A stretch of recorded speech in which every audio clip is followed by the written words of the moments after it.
Canadian Prime Minister Justin Trudeau has quit ahead of his term completes ahead of the elections in Canada. Justin Trudeau quit as the Prime Minister and also stepped down as the leader of the Liberal Party. Now, this has happened when many polls predict a complete rout for the Liberal Party under Justin Trudeau. Now, the big question is who will be the next Prime Minister of Canada? Over the holidays, I've also had a chance to reflect and have had long talks with my family about our future. Throughout the course of my career, any success I have personally achieved has been because of their support and with their encouragement. So last night over dinner, I told my kids about the decision that I'm sharing with you today. I intend to resign as party leader, as Prime Minister, after the party selects its next leader through a robust, nationwide, competitive process. Justin Trudeau will continue to remain the caretaker Prime Minister till such time as the party selects a new leader. As per the constitution of the Liberal Party, they are to select a leader within 90 days. So the process has started last night, as Justin Trudeau pointed out that he's informed the party last evening itself his decision to step down and make that announcement today. As far as the Parliament goes, it has been prorogued till the 24th of March. Had the Parliament reconvened on the 27th of January as it was supposed to, the NDP, that is Jagmeet Singh's party, would have brought in a non-confidence motion, which this government would have lost because the other political party that had been supporting the Liberals on a case-by-case basis, Bloc Québécois, had also said that they would not support the government this time around in the non-confidence motion. And that really has been the trigger for Justin Trudeau to step aside as the leader of the Liberal Party and make way not just for a new leader of the party, but also somebody who will take over the reins as the Prime Minister. But with this, will the Liberals be able to push the elections forward? That remains to be seen. Meanwhile, 8 Jawans and a driver were killed in Chhattisgarh, Bijapur district when Maoists used an IED to blow up their vehicle. The 9 people were returning from an anti-Maoist operation when the IED, in fact, incident occurred. Chhattisgarh Chief Minister Vishnu Dev Sai condemned the blast and described it as a heinous and tragic incident. Earlier, security forces had attacked Maoists in the Abu Jamar region of Chhattisgarh. 5 Naxals were killed in this operation. विगत दो तीन दिनों से जिला बीजापुर नारायणपुर दंतेवाड़ा के सीमावर्ती इलाका में सुरक्षा बल द्वारा अभियान संचालित की जा रही थी। तत्पश्चात अभियान के बाद सर्चिंग को पूर्ण करके सुरक्षा बल द्वारा वापस बेस कैंप आ रहे थे। इस दौरान जिला बीजापुर की बेदरे एवं कुट्टू के बीच में अम्बेली के पास महोदय द्वारा लाए गए एक आईडी ब्लास्ट की चपेट में आने से हमारा एक वाहन आईडी के चपेट में आ गए थे। उसमें सवार हमारा 8 डीआरजी दंतेवाड़ा के जवान का शहादत हो गई थी। उसके एक ड्राइवर का भी शहादत होगी। कुल 9 का शहादत का भी जानकारी प्राप्त हो रहे थे। उस स्पॉट में अभी रीइंफोर्समेंट टीम और अन्य जितना भी जो इवैक्यूएशन टीम पहुंच गए थे। अभी तक जो प्राथमिक जानकारी अनुसार कुल सुरक्षा बल का 8 एवं एक ड्राइवर कुल 9 लोग का इस घटना में शहादत हो गए थे। डीआरजी दंतेवाड़ा के 8 जवान सर्चिंग से वापस आ रहे थे और आईडी ब्लास्ट में उनका वाहन उड़ गया और सभी 8 जवान शहीद हो गए। साथ में जो वाहन का चालक था वो भी शहीद हो गया। शहादत को मैं नमन करता हूं, उनको विनम्र श्रद्धांजलि अर्पित करता हूं। उनके शोक संतप्त परिवार को इस गहन शोक को सहने की ताकत दें और उनका शहादत बेकार नहीं जाएगा। नक्सली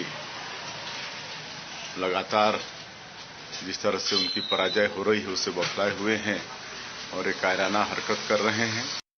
This place is around 40 kilometers away from the district headquarters of Bijapur, and the explosion was so powerful that it created a 10 feet deep crater on the middle of the road, and the bonnet of the Scorpio in which these jawans from the district reserve guards were travelling was found hanging on a tree nearby. So you can understand the power of this explosion. These jawans were returning from an anti-Naxal operations which started on 3rd of January. So these jawans were exhausted, hungry, and it remains to be seen whether any standard operating procedure was not followed, because usually the Jawans from the DRG they travel on foot or they use bike, and usually they don't use the same road while coming back. So it remains to be seen, and as per the security sources from the security forces there in Bastar, this time the Naxals have used a fox trap. A fox trap is a technique basically in which they hide stones. They dig the road and hide stones, and whenever they want to execute any explosion, then they fill these holes with explosives. So during anti-mining operation, usually there you can't detect these foxholes, and whenever they want to execute some explosion, they usually fill these foxholes with explosive. 9 Jawans, 8 Jawans from the DRG and their driver was killed in this attack, because last year we have seen a massive victory for the security forces when they have killed more than 290 Naxals and more than 1,000 Naxals have surrendered. But in 2025 the security forces are on offensive, but still today a major blow to the security forces when the Naxals killed 8 Jawans from the DRG and their driver in Bastar. Meanwhile, political strategist turned politician Prashant Kishore was protesting the paper leak case in Bihar, walks out of the jail now and vows to continue his fast unto death. Prashant Kishore was earlier granted unconditional bail. Kishore was held amid hunger strike and had refused to sign the bail bond. He was taken to the judicial custody and has now been released. Prashant Kishor को Bihar police पकड़कर Beur jail ले गई थी। Court ने, माननीय न्यायालय ने हम लोग के अनुरोध को स्वीकार करते हुए कोर्ट ने अनकंडीशनल बेल दिया है। मेरा अनशन जारी था, जारी है और आगे जारी रहेगा। As Delhi elections near, political parties are at each other. The BJP doubled down on its attack of Sheesh Mahal on Arvind Kejriwal, receiving fresh ammunition in form of a CAG report on the expenses involved in renovating the former Chief Minister's residence. While Aam Aadmi Party hit out at the BJP over voter list manipulation, Chief Minister Atishi accused the BJP-led centre of conspiring to remove AAP supporters from the electoral rolls. In a fresh twist to the ongoing political battle ahead of the Delhi Assembly elections, a report by the Comptroller and Auditor General of India on the renovation of the Delhi Chief Minister's residence has stirred up a storm. The report reveals massive cost overruns in the CM's house renovation, giving the BJP fresh ammunition to attack Arvind Kejriwal and his Aam Aadmi Party. In the CAG report, the main objections are regarding the classification of the Chief Minister's residence category, subsequent increase of cost, the declaration of an emergency requirement, and the alterations between the project being permanent or temporary. The BJP, now armed with this report, has launched a fierce attack on AAP, accusing the Kejriwal government of corruption and mismanagement. इस बंगले को बनाते समय जिस तरह से भ्रष्टाचार किया गया है, ये 2022 तक की सीएजी की रिपोर्ट बता रही है। लेकिन हमारा सवाल ये है कि ये 33 करोड़ तक नहीं रुक रहा है। 23 और 24 में जो इन्वेंट्री पीडब्ल्यूडी ने निकाली है कि इस बंगले में क्या क्या सामान लगा हुआ था, और पीडब्ल्यूडी ने स्पष्ट रूप से कहा है कि वो हमने नहीं लगाया है। ये 75 से 80 करोड़ का एक ऐसा मॉडल है भ्रष्टाचार का जो अरविंद केजरीवाल ने अन्ना के सपनों को रोंदते हुए अपनी भ्रष्टाचारी इच्छाओं की पूर्ति के लिए बनाया, जिसमें दिल्ली की जनता की कमाई का पैसा लगा है। ये हिसाब उसको देना पड़ेगा। 2700 करोड़ रुपए का अपने लिए घर बनाने वाला, 8400 करोड़ रुपए के हवाई जहाज में घूमने वाला, 10 लाख रुपए के सूट पहनने वाला व्यक्ति, उसके मुंह से शीश महल की बातें अच्छी नहीं लगती। And as the Delhi voters list finally saw the light of day, AAP re-upped its voter list manipulation charge with a focus on the New Delhi constituency. The high-profile seat will witness a sharp three-way contest between Arvind Kejriwal, BJP's Parvesh Verma and Congress's Sandeep Dixit. जब summary revision हो रहा था, जब election commission के booth level के अफसर गली गली मोहल्ले मोहल्ले जा रहे थे, तब ये लोग क्यों नहीं वहां से शिफ्ट हुए दिखे? तो ये साफ है कि गलत तरीके से वोट काटने की साजिश हो रही है. As both sides are trading barbs, the controversy over the renovation of Chief Minister's residence has become a key issue in the upcoming assembly polls. With the BJP accusing Aam Aadmi Party of corruption and Kejriwal defending his government, this whole issue is set to dominate the political discourse in coming days ahead. With camera person Kanan Patra, this is Anushka Garg for NDTV.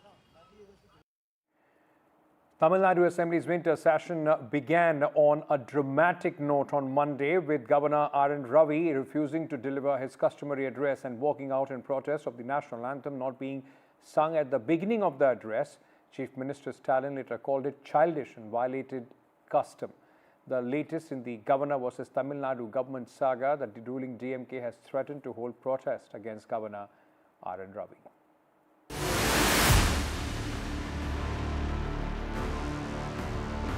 Once again, Tamil Nadu Governor R.N. Ravi walked out of the State Assembly without making the customary governor's address to the House.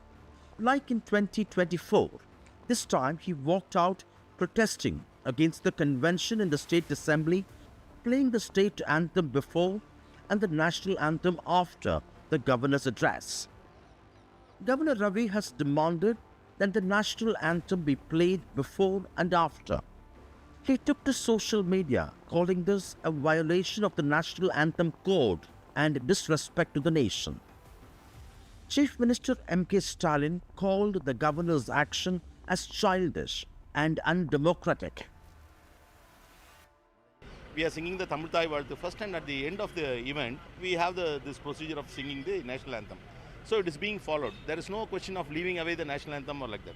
So when we are going to recite the national anthem at the end of the event, we do not know where comes the issue for the governor. Meanwhile, there was more drama in the House. Taking on the ruling DMK over the alleged Anna University sexual assault, the principal opposition AIADMK raised slogans and waved placards demanding justice. The involved person is the DMK office bearer. So government is supporting that, and government, we want the transparent inquiry. It is not politicizing. It is reflecting the sentiment of the people. It is raising the issue of the safety of the women of this state. Amid a worrying trend of drama and acrimony becoming the norm from the parliament to state assemblies, Governor R.N. Ravi's boycott revives the debate on the relevance of the Raj Bhavan. And politically, the AIADMK is set to turn the heat on the ruling DMK on issues of women's safety and law and order. In Chennai with Suresh, Sam Daniel, for NDTV. Welcome back. 3 cases of the HMP virus have been reported in India on Monday, with 2 cases reported in Bengaluru, where a 3-month-old baby who has been discharged and 8-month-old is recovering in the hospital in Karnataka. Meanwhile, 2-month-old infant in Ahmedabad has also been diagnosed with the virus. Recent reports, the cases of HMPV in China, the Health Ministry, the Indian Council for Medical Research and the National Center for Disease Control are keeping a close watch on the situation in China as well as in the neighboring countries. No surge in any of the common respiratory viral pathogens is observed in India. Joint Monitoring Group meeting was held under the chairmanship of Director General for Health Services on 4th of January 2025 to review the situation. The health systems and surveillance networks of the country remain vigilant, ensuring the country is ready to respond promptly to any emerging health challenges. There is no reason to worry. Years after COVID-19, another virus is in the news. It is the HMP virus. Let's understand what the virus is and how can you keep yourself safe. This virus causes a respiratory illness which carries symptoms similar to COVID-19. Some of the symptoms are mild to moderate flu, cough, fever, sore throat, runny nose, and in some cases, symptoms can be more serious like shortness of breath. The virus is transmitted through direct contact and the recovery may take you up to 3 to 6 days. That's almost a week. Doctors suggest adequate rest and proper hydration to your body for full recovery. The center has issued advisory.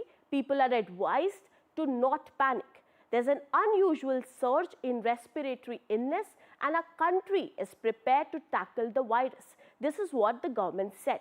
Now, at least 3 states, Delhi, Maharashtra and Karnataka, have issued advisory to ensure preparedness for potential health challenges related to this virus. People in Delhi have been advised to follow safety protocol and follow strict isolation. Meanwhile, Maharashtra government has advised people to cover their mouth and nose while coughing or sneezing. People have also been advised to wash their hands regularly. Now, do remember, as per the health expert, this virus is not a new virus. It was first identified in 2001 and has been circulating since then. It also transmits more during the winter. So, while it's always good to take precautions, there's absolutely no need for any kind of panic. NSA Ajit Doval met with United States National Security Advisor Jake Sullivan in New Delhi. NSA Sullivan was accompanied by a senior delegation of US government officials, reflecting the progress the United States and India have made and will continue to make as strategic partners and countries with a shared commitment to peaceful nuclear cooperation. NSA Sullivan announced US efforts to finalize necessary steps to delist Indian nuclear entities, which will promote civil nuclear cooperation, resilient, clean energy supply chains.